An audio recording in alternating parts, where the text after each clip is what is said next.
Olá, queridos irmãos, sejam muito bem-vindos para que a gente possa fazer juntos a leitura orante dos Salmos. Você que passou aí um dia de trabalho, não é verdade? Por certo, deva estar cansado. Você que tem aí cuidado da casa, dos filhos, que é um trabalho muitas vezes dobrado, deve estar cansada também. Mas saiba daquilo que o salmista no Salmo 103 disse, que o Senhor nosso Deus renova a nossa força como a da águia. Deus é capaz de nos revitalizar. E nada melhor do que fazermos isso através da sua santa palavra. Irmãos, o Espírito Santo de Deus é também chamado de Espírito da Palavra. É o Espírito que ministra a palavra ao nosso coração, que nos faz compreender a vontade de Deus por meio desta. Então, que o Espírito nos assista, o Espírito Santo venha nos auxiliar neste momento tão importante. Você que está chegando agora, o salmo de hoje é o salmo de número 64. É um salmo de Davi também, que está dentro daquela porção de salmos de Davi que a gente vem lendo e aqui meditando. A intenção é sempre a mesma, é que Deus fale ao nosso coração e que nós possamos aprender a orar de acordo com aquilo que tem sido revelado através da sua santa palavra. Então não vamos mais nos delongar, né, meus irmãos? Vamos diretamente ao texto.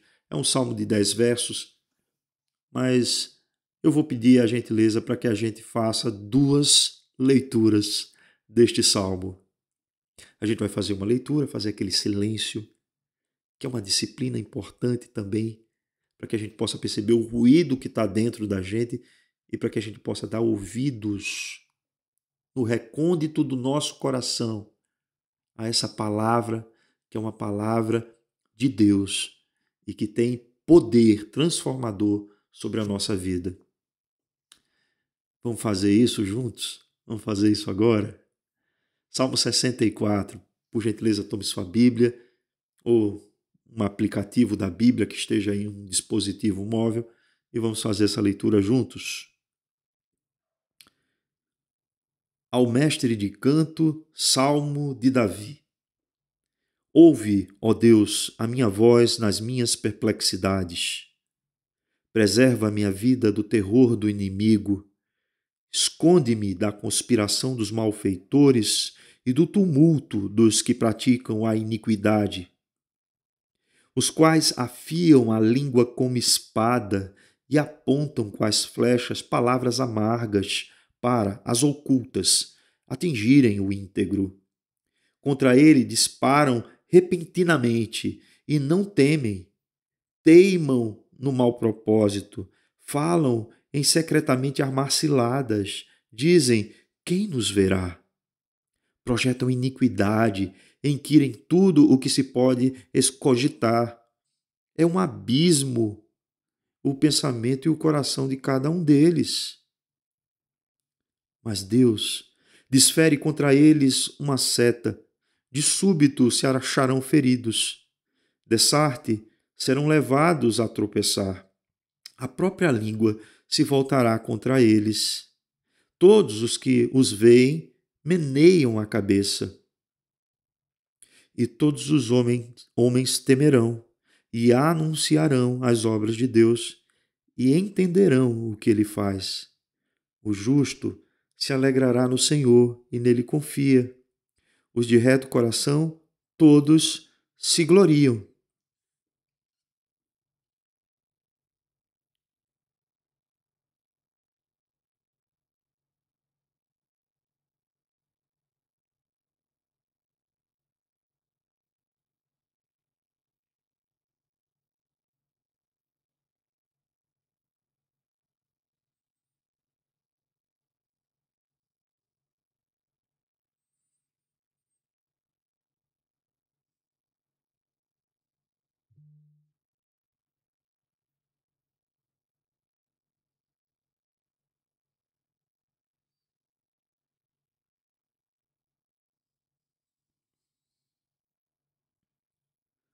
Ouve, ó Deus, a minha voz nas minhas perplexidades. Preserva a minha vida do terror do inimigo. Esconde-me da conspiração dos malfeitores e do tumulto dos que praticam a iniquidade, os quais afiam a língua como espada e apontam com as flechas palavras amargas, para as ocultas atingirem o íntegro. Contra ele disparam repentinamente e não temem. Teimam no mau propósito, falam em secretamente armar ciladas, dizem: quem nos verá? Projetam iniquidade e inquirem tudo o que se pode escogitar. É um abismo o pensamento e o coração de cada um deles. Mas Deus desfere contra eles uma seta, de súbito se acharão feridos. Dessarte serão levados a tropeçar. A própria língua se voltará contra eles. Todos os que os veem meneiam a cabeça. E todos os homens temerão e anunciarão as obras de Deus, e entenderão o que ele faz. O justo se alegrará no Senhor, e nele confia. Se alegra no Senhor, e nele confia. Os de reto coração, todos se gloriam.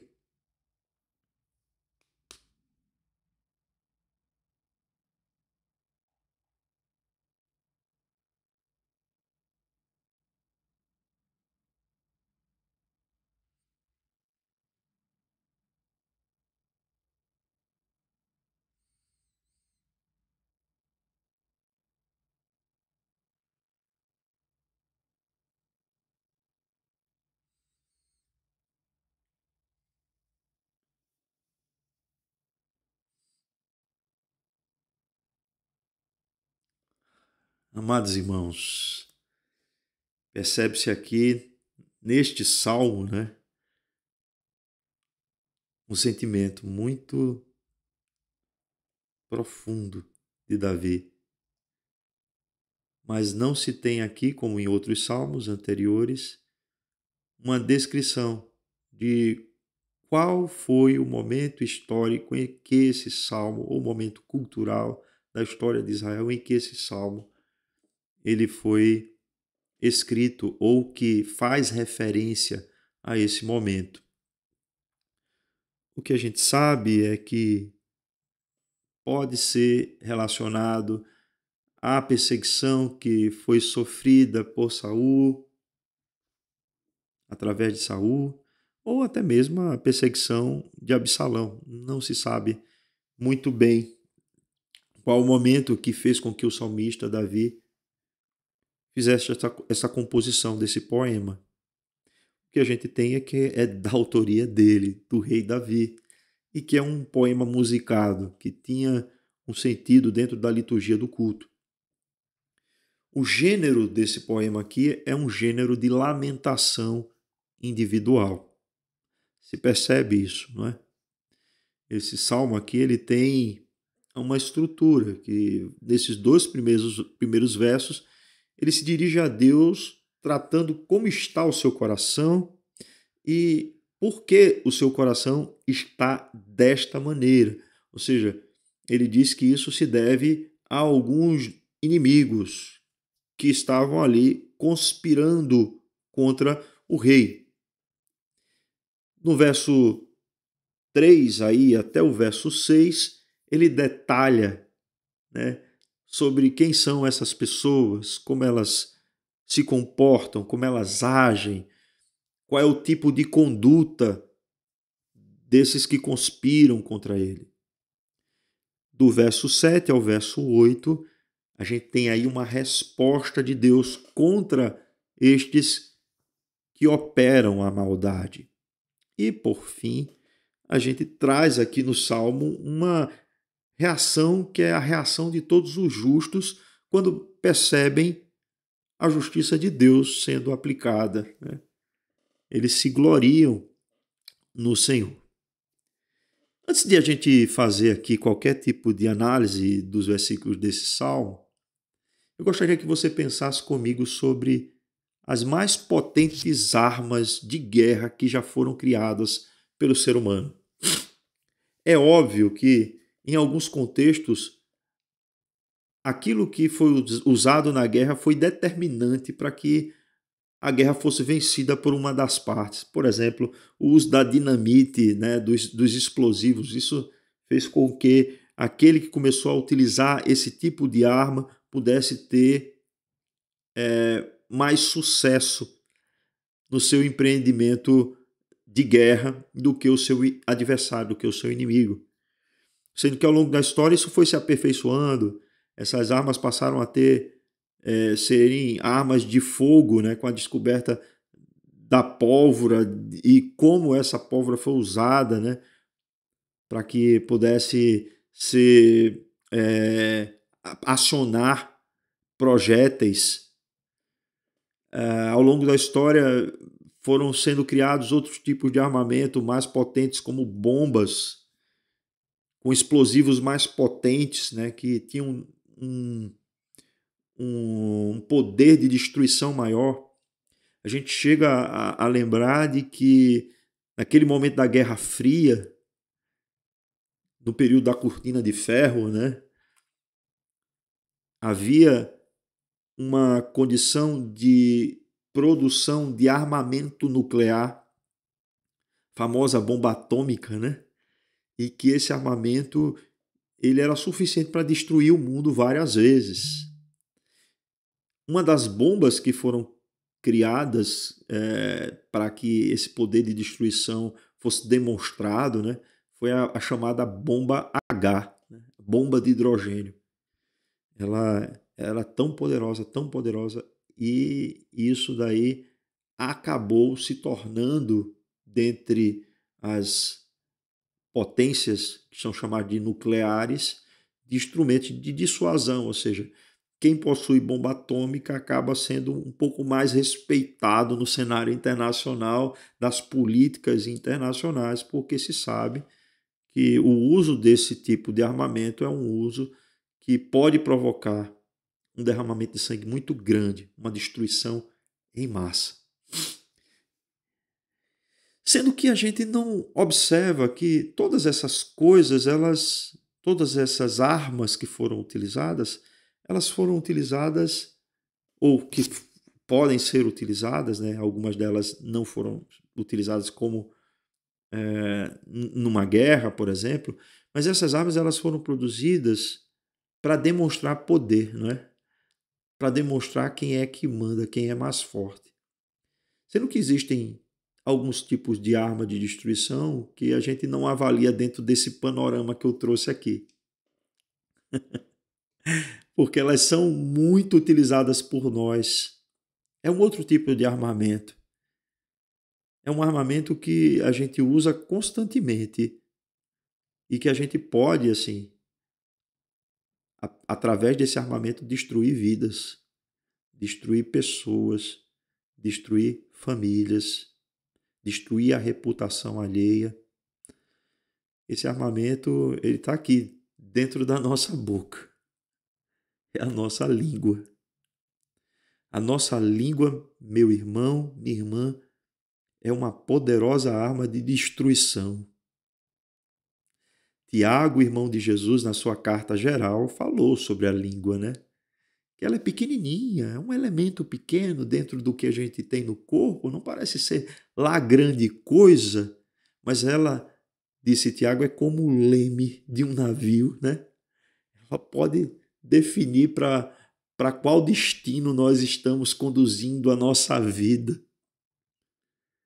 Jesus disse que a boca fala daquilo que o coração está cheio, né? A nossa língua, ou seja, as palavras que emitimos, elas são muito representativas daquilo que se passa também dentro do nosso coração. Eu sei, meus irmãos, que a gente fala muito hoje em dia sobre gentileza, né? Sermos gentis, corteses, educados uns com os outros, mas às vezes a gente não põe isso em prática. A grande verdade é essa. Somos pecadores e em muitos momentos a nossa língua parece derramar água de uma fonte diferente daquela que a gente diz crer. Precisamos confessar diante de Deus os nossos pecados. E o que temos aqui neste salmo é algo que está dentro dessa temática da língua, daquilo que se fala para prejudicar os outros, daquilo que pode ser utilizado como instrumento de guerra, fazendo com que alguém tenha a sua dignidade, né, tratada de uma maneira falsa, por um falso testemunho, por uma maledicência, por uma fofoca, ou quaisquer uma dessas coisas que eu mencionei aí. Então vamos tomar cuidado com aquilo que a gente fala, especialmente com aquilo que a gente fala sobre os outros. Vamos pedir a Deus que nos ajude pelo seu Espírito, para que a nossa língua seja também santificada, né? E que possamos, com o uso da nossa língua, nos comunicarmos de maneira agradável a Deus e termos essa propriedade que Deus nos concedeu, que é a fala, para a nossa edificação mútua, para a nossa santificação e, sobretudo, para a glória do nome do nosso Senhor e Salvador Jesus Cristo. Amém?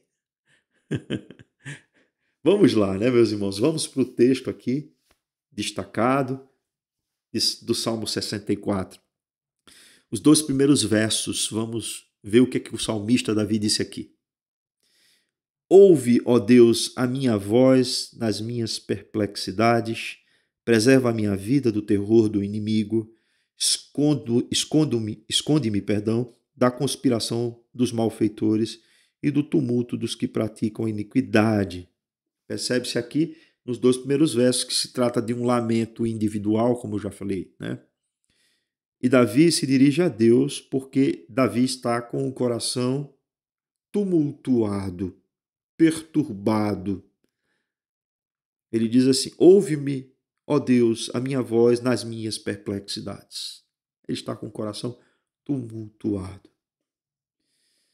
E ele pede a Deus socorro contra o seu inimigo. Preserve a vida do terror do inimigo. Esse inimigo promove o terror, né? A gente tem essa palavra aqui no texto. E ele diz: esconde-me da conspiração dos malfeitores e do tumulto dos que praticam a iniquidade. A gente tem 3 verbos aqui. Primeiro, ouve. O salmista se dirige a Deus. Isso é o que está sempre presente no lamento, né? O lamento é trazer as nossas perplexidades diante de Deus. É colocar diante dele o que temos passado e como temos nos sentido. Isso é um exercício muito saudável para nós. E o salmista vai dizer que ele se sente assim, perturbado dentro de si. E ele roga ao Senhor que Deus venha em seu socorro para a sua proteção, porque aquilo que o inimigo dele tenta infligir é o terror, é algo para a destruição. E ele diz aqui no verso 2: esconde-me da conspiração dos malfeitores e do tumulto dos que praticam a iniquidade. Esconder aqui é também no sentido de preservar, né? Esconder aqui é no sentido de que Deus possa impedir que essa ação maligna dos seus inimigos tenha efeitos devastadores na vida do seu servo Davi. Irmãos, vamos lá, né? A gente não tem como impedir que as pessoas nos maldigam, né? A gente não tem como impedir que as pessoas façam da nossa vida um alvo de maldades, de maledicências, de calúnias, né? De injustiças. A gente não tem como impedir, irmãos. A gente tem que partir de uma realidade. E a realidade que a gente parte é que a gente vive num mundo que jaz no maligno. A gente vive num mundo em que o pecado ele está presente. E a gente não pode achar que porque servimos a Deus, nada de errado vai acontecer, no sentido de ninguém vai nos caluniar, ninguém vai nos ultrajar, ninguém vai zombar de nós, ninguém vai criar algum tipo de situação que venha a nos prejudicar. Isso daí não vai acontecer. A gente precisa ser, né, consciente a respeito dessa verdade. Mas o que a gente deve fazer quando isso nos acomete? Essa é a questão. A gente deve buscar a Deus, a gente deve confiar que Deus está conosco, que Deus ouve, atenta para a nossa oração, que Deus ele toma consciência do nosso estado, de que Deus ele é aquele sim que nos salva, que nos protege, é aquele que nos preserva, né? Nos esconde da maldade, né? Nos preserva da das ações dos inimigos. E a gente sabe, meus irmãos, que a gente tem ao menos três inimigos que estão muito caracterizados na palavra de Deus. Todos aqueles que seguem a Jesus já têm de cara esses três inimigos. O primeiro qual é? É a nossa própria carne. Se você pensou diabo também é um deles. Mas o primeiro é a nossa própria carne. Somos nascidos em pecado. Temos uma tendência desde congênita, desde o nosso nascimento, a fazer aquilo que desagrada a Deus. Então, somos atraídos pela nossa cobiça, como disse Tiago na sua carta. Então, se somos atraídos pela nossa cobiça, a primeira coisa que devemos vigiar é a nós mesmos. Quais são os outros inimigos? O sistema corrompido deste mundo é outro inimigo. A gente pode se associar a esse sistema de muitas formas e de muitas maneiras. Esses inimigos aqui, eles conspiravam contra o rei, eles se mancomunavam contra o rei. Irmãos, sem nos tomarmos assim, sem por melhores do que esses inimigos, né? O pastor Marcelo é que diz, a gente sempre deve se olhar também no lado oposto da história, não só como aquele que é o virtuoso, cheio da presença de Deus, etc., mas também como aquele que o pecado habita e que é capaz também de fazer coisas desagradáveis a Deus. Então, meus irmãos, esses inimigos se mancomunaram ali, né, para ferir, ou pelo menos tentar, né, ferir a reputação de Davi e tentar macular sua dignidade. Né? Era isso que eles estavam fazendo. E a gente, meus irmãos, pode, sem sombra de dúvida, se associar com outras pessoas para a gente falar da vida dos outros, falar mal, né? Para que a gente venha a ouvir alguma coisa sobre alguém e transmitir isso de uma forma que não seja verdadeira.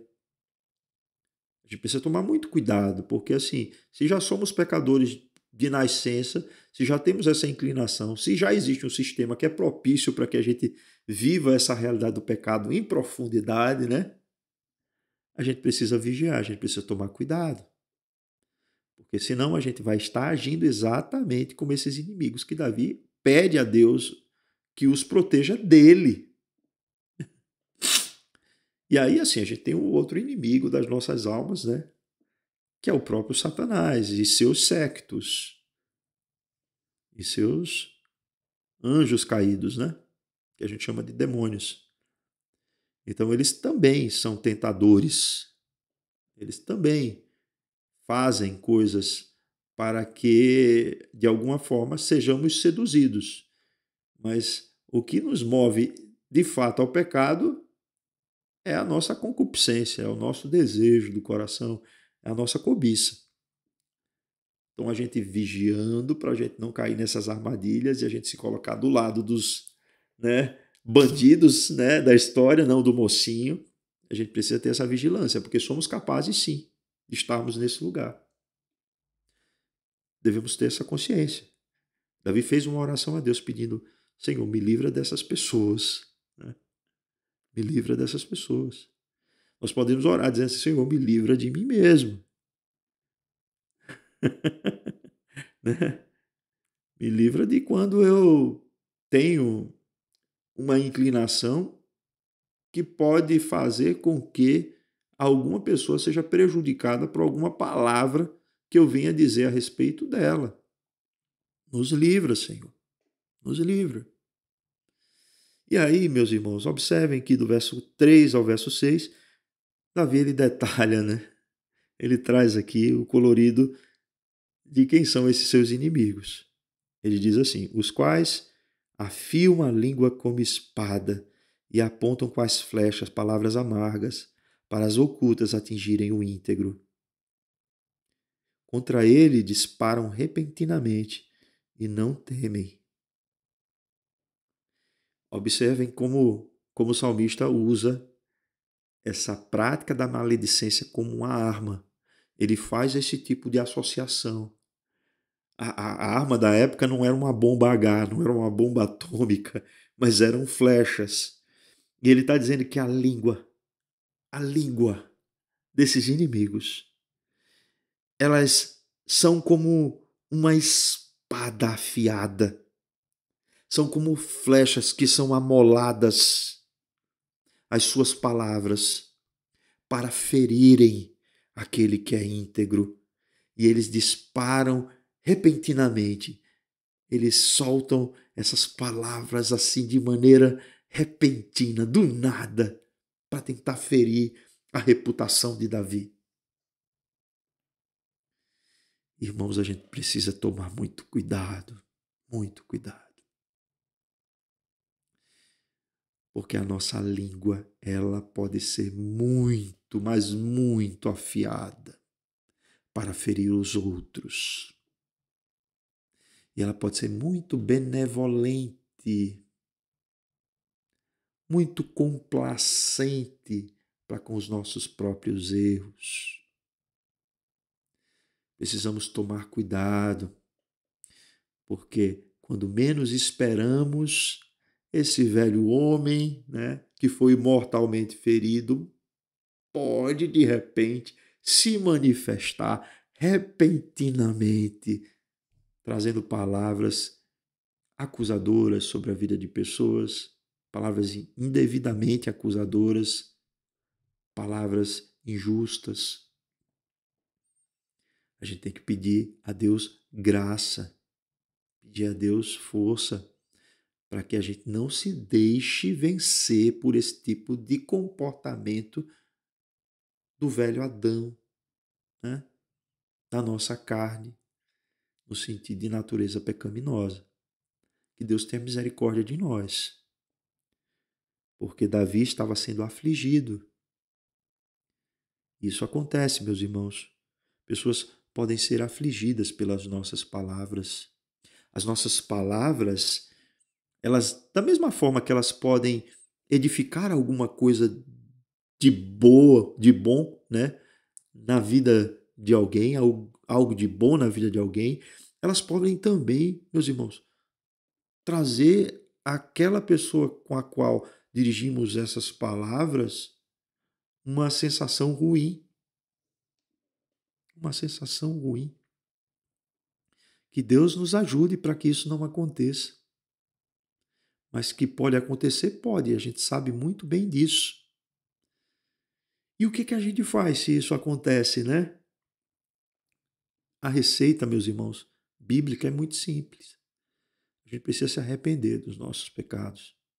A gente precisa se voltar a Deus, se converter da nossa vã maneira de viver. E um dos órgãos do corpo humano que tem mais dificuldade de se converter não é o bolso, como muita gente diz, é a língua. É a língua. Então que Deus converta as nossas línguas, né, para que possamos expressar coisas que sejam agradáveis a Ele, para que possamos comunicar com essa língua, com esse poder que há na nossa palavra, no sentido de ferir ou de edificar, a gente possa usar isso para a glória de Deus. Para a glória de Deus. Que Deus nos ajude e que nos assista nesse sentido. Olha só o que ele descreve ainda mais sobre esses inimigos. Davi aqui diz o seguinte, no versos 5 e 6.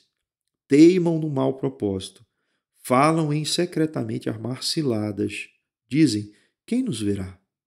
Projetam iniquidade, inquirem tudo o que se pode cogitar. É um abismo o pensamento e o coração de cada um deles. Vamos por parte aqui.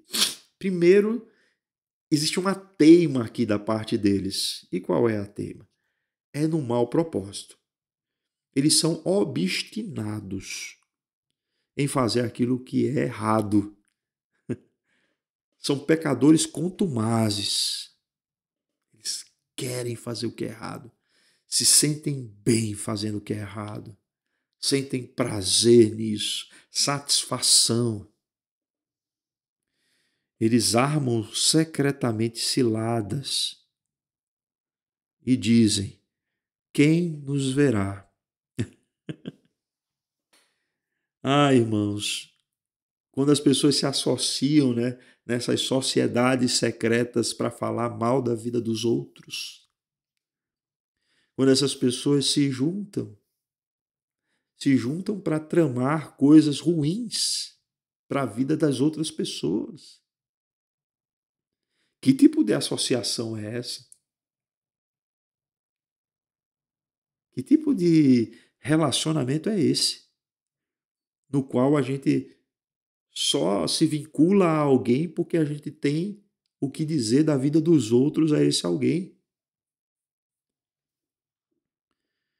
E ainda a gente pensa, veja só, que essa reunião de fato é secreta.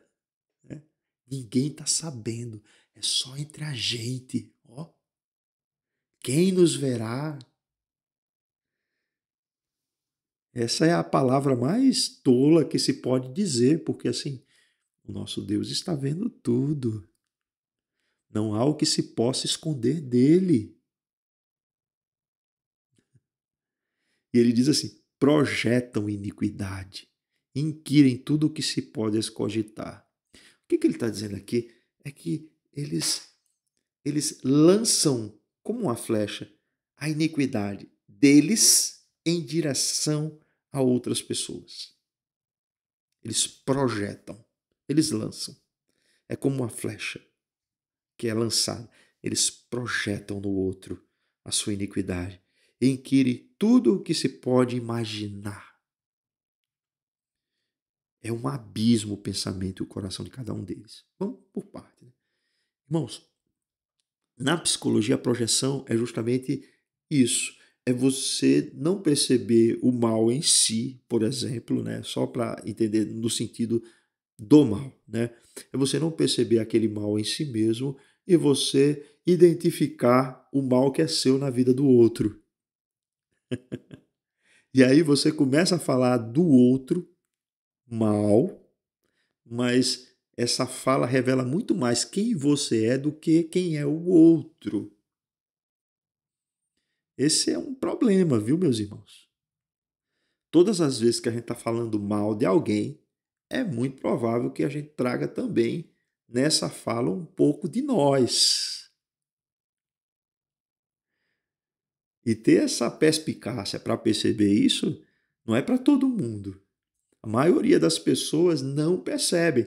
Elas simplesmente projetam nos outros. Projeta no outro a insatisfação, projeta no outro o desgosto, projeta no outro a falta de amor, projeta no outro a raiva, projeta no outro a malícia, projeta no outro várias e várias coisas.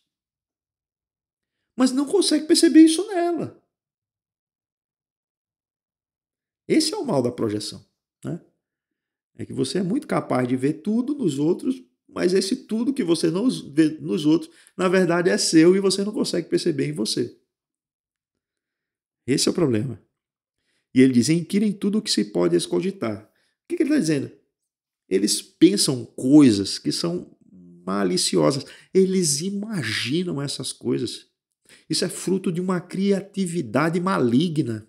Tem a criatividade boa, mas também tem a criatividade maligna. E nesse caso aqui, que o salmista está dizendo, é uma criatividade maligna, operosa para fazer o que é ruim.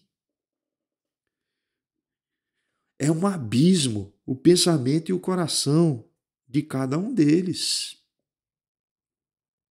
Que coisa, hein, irmãos? Que Deus tenha misericórdia de nós, meus irmãos. Que Deus tenha misericórdia das nossas vidas, para a gente não viver como esses inimigos aí de Davi, achando que estamos santificando as nossas vidas, né? Que estamos vivendo uma piedade valiosa aos olhos de Deus, mas que no fundo a gente está projetando as coisas que são nossas na vida dos outros, mas que no fundo a gente está usando dos nossos pensamentos e imaginações e criatividades para fazer aquilo que é mal. Você acha que isso ia ficar assim depois de o salmista ter buscado a Deus? Você acha que isso ia acabar dessa maneira? Fala para mim. É claro que não, né? Agora a gente tem uma resolução da parte de Deus, ou seja, Deus age. Deus age em favor daquele que tem sido aí alvo dessa maldade. E como é que Deus age? Vamos ver aí nos versos 7 e 8. Deus desfere contra estes, né, esses que operam a maldade, uma seta. De súbito se acharão feridos. Deixa eu explicar um pouco desse texto na construção do hebraico. É mais ou menos, o texto está dizendo mais ou menos isso, assim, Deus usa a seta deles próprios para ferir eles. Deus usa as palavras, as setas, as espadas amoladas, né? A língua ferina deles para ferir eles próprios. E como é que a gente comprova isso? No versículo consecutivo. Ele diz assim: dessarte, ou seja, dessa forma, serão levados a tropeçar. A própria língua se voltará contra eles.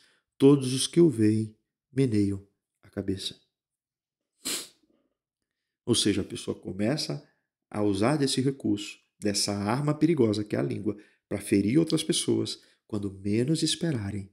Essas palavras que eles pronunciaram contra os outros se voltará contra eles próprios. E Deus faz isso, viu, meus irmãos? Deus faz isso. Deus é um Deus justo. E se a gente não está levando em conta a justiça de Deus, se a gente está achando que o que a gente está fazendo, por mais mal que seja, Deus não está percebendo, saiba de uma coisa, ou devemos saber de uma coisa. Deus está percebendo, e na hora que ele aplicar a sua justiça, o que vai ficar evidente é que aquelas pessoas com as quais eram dirigidas essas palavras maledicentes, serão preservadas, mas aquele que proferiu as palavras será posto no lugar de vergonha. De vergonha.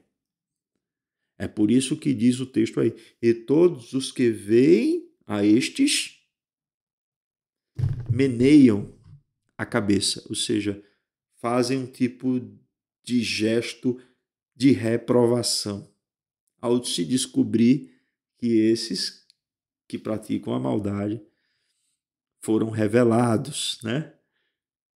Não tem, meus irmãos, condições. Quando alguém começa a agir de forma maldosa, fazendo tipos de uma rede, criando uma rede de intrigas, por exemplo, entre as pessoas, uma determinada hora a casa cai, né? E quando a casa cai, quem fica evidente é exatamente a pessoa que estava sendo o centro dessa rede de intrigas, ou as pessoas, né? Cada uma delas que estavam ali se mancomunando para poder manchar a reputação de alguém, falar mal de alguém. E Deus, quando age com justiça, isso acontece. Isso acontece. Então a gente deve ficar tranquilo, em paz, né? Se a gente está vivendo uma vida que não leva em consideração, que leve em consideração a palavra de Deus e que não se deixa levar pela nossa própria condição, né, da carne, nem do sistema corrompido desse mundo, nem das tentações que são propostas por Satanás, né? A gente vai ter, na nossa condição, em função dessa verdade que é a palavra de Deus revelada, um senso da justiça de Deus. E esse senso da justiça de Deus, meus irmãos, eu vou dizer uma coisa para vocês, é confortador para a vida do crente. É confortador. Deus faz justiça. A gente vê muitas coisas nesse mundo, né? É muita injustiça por todos os lados. Às vezes, nós somos, às vezes, instrumentos de injustiça, meus irmãos. A gente não consegue perceber, mas somos. Então, a gente precisa muito da palavra de Deus para nos fazer conhecer a vontade de Deus e não cairmos, para não cairmos nessas redes da injustiça. Mas uma vez que a gente conhece a vontade de Deus, sabe que Deus é justo e percebe a maldade, né, daqueles que se portam de maneira maledicente, a gente também percebe quando Deus age em justiça, revelando a essa maldade e fazendo com que eles possam ser reprovados diante de tudo aquilo que eles fizeram de errado, a gente louva o nome do Senhor. É o que acontece aqui com o Salmo. Observe o que está escrito aí, no verso 9 e 10. E todos os homens temerão e anunciarão as obras de Deus e entenderão o que ele fez. O justo se alegrará no Senhor, se alegra, perdão, no Senhor e nele confia. Os de reto de coração, os de reto coração, todos se gloriam. O que é que acontece aqui? A justiça de Deus faz com que temamos a Deus, né? A justiça de Deus faz com que temamos a Deus. Faz com que a gente possa ter um senso de que não há nada que não possa ser, melhor dizendo, faz a gente ter um senso de que as coisas que são feitas de maneira injusta sofrerão a sua devida penalidade. Mesmo que não seja aqui nesse terreno, né, da existência, mas um dia Deus se revelará como justo juiz sobre toda a carne. Então, tendo esse senso da justiça de Deus, o justo se alegra, o justo louva ao Senhor. O justo é aquele que foi justificado pela graça de Jesus Cristo e sabe que a justiça de Deus, ela impera, ela tem a última palavra. E todos os homens temerão e anunciarão as obras de Deus e entenderão o que ele faz. E aí o justo, aquele que foi justificado pela graça de Jesus Cristo, se alegra no Senhor e confia nele. Os de reto coração, todos se gloriam no Senhor, né? Não na sua própria justiça, né? As nossas justiça particulares, meus irmãos, são totalmente manchadas pelo pecado. Não somos capazes de operar a justiça, né, de maneira adequada, mas a justiça de Deus é perfeita e santa. Os justos, aqueles que foram justificados em Cristo Jesus, se alegram com a justiça de Deus, confiam em Deus porque percebem que Deus é um Deus que responde às orações, é um Deus que preserva a nossa vida, preserva do mal, do terror do inimigo, um Deus que nos esconde debaixo das suas asas, diante das conspirações dos malfeitores, dos inimigos, né, que nós temos que lutar, da nossa carne, do sistema corrompido desse mundo e das hostes angelicais do mal. O Senhor faz com que o justo possa se gloriar nele. Que Deus, meus irmãos, faça com que essa palavra seja aplicada em nossos corações. Vamos orar ao Senhor? Santo Deus e Pai, somos gratos por mais uma vez estarmos aqui na Tua presença para essa leitura orante dos Salmos. Te rogamos, Senhor Deus, que Tu possas trazer ao nosso coração uma consciência profunda de que Tu nos ouves a oração. Por mais perturbado que esteja o nosso coração, que Tu nos preservas, Senhor, da iniquidade, dos nossos inimigos. Tu nos preservas, Senhor, das hostes angelicais do mal. Tu nos guardas, nos escondes em Tua presença. Tu nos dás livramentos. Ó Deus, Tu és um Deus maravilhoso. Ó Senhor Deus, nós te pedimos, Senhor, ajuda-nos a lidarmos com as demandas desse mundo que jaz no maligno, para que não criemos, Senhor, uma idealização falsa a respeito deste mundo, acreditando que porque estamos em Cristo Jesus, não viveremos esse tipo de situações nas quais somos ultrajados ou somos de maneira injusta tratados como pessoas que não somos, ou pelo menos por comportamentos que não tivemos. Tem misericórdia de nós, Jesus. Também para que do outro lado não nos posicionemos como esses inimigos de Davi, Senhor, com a língua afiada para proferir maledicências sobre a vida dos outros. Livra-nos, Senhor, das fofocas. Livra-nos, Senhor, de tudo aquilo que possa manchar a reputação dos outros. Ajuda-nos, Senhor, a viver para a glória do Teu nome. Ajuda-nos, ó Deus. Senhor, que possamos ter uma clareza absoluta de que não existe nada que venhamos fazer que esteja oculto aos Teus olhos.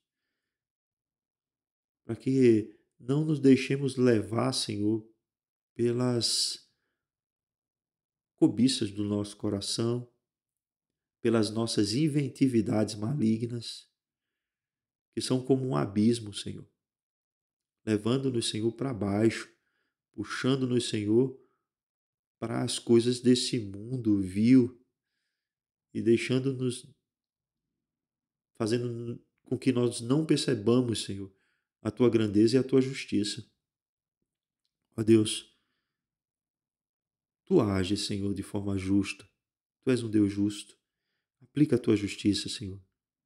Aplica na vida dos eleitos para a nossa conversão, Senhor, para o arrependimento acontecer em nosso coração, para que nos voltemos a Ti, Senhor. E aplica também na vida dos ímpios, ó Deus, para que eles possam ser reprovados diante de tamanha maldade que eles fazem, Senhor. E para que eles possam, Senhor, ter revelado as ações malignas que eles têm feito nas suas reuniões secretas, nos seus círculos de maldade. Ó Deus, ajuda-nos a nos alegrarmos em Tua justiça. Ajuda-nos, Senhor, a buscarmos a Ti, Senhor, como pessoas que foram justificadas pelo sangue de Cristo Jesus, pelo sacrifício da cruz, no qual Ele se fez maldição por nós e nos comprou para sermos propriedade dEle. Ajuda-nos, Senhor, para que possamos nos gloriarmos em Ti, ou, como disse o apóstolo, nos gloriarmos na cruz de Jesus Cristo. É essa a nossa oração, em gratidão por tudo que tens feito por nós, em nome de Cristo Jesus, Teu Filho, nosso Senhor. Amém e amém. Queridos irmãos, um bom resto de semana a cada um de vocês. Que Deus continue nos abençoando e até a próxima leitura orante dos Salmos.